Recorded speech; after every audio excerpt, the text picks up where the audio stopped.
దాన్వాడలోని చిట్టెం నర్సిరెడ్డి వెంకటేశ్వరరెడ్డి వర్ధంతిని నిర్వహించారు. ఈ సందర్భంగా చిట్టెం కుటుంబానికి చెందిన ముగ్గురు 3 పార్టీల నేతలు ఒకే చోట కలుసుకున్నారు. అందుకు దన్వాడలో వారు పుట్టి పెరిగిన ఇల్లు వేదికైంది.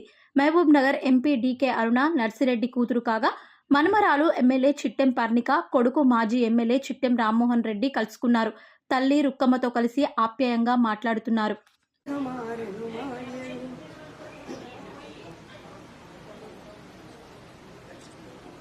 మానవునిలో పండినంతా పొందమే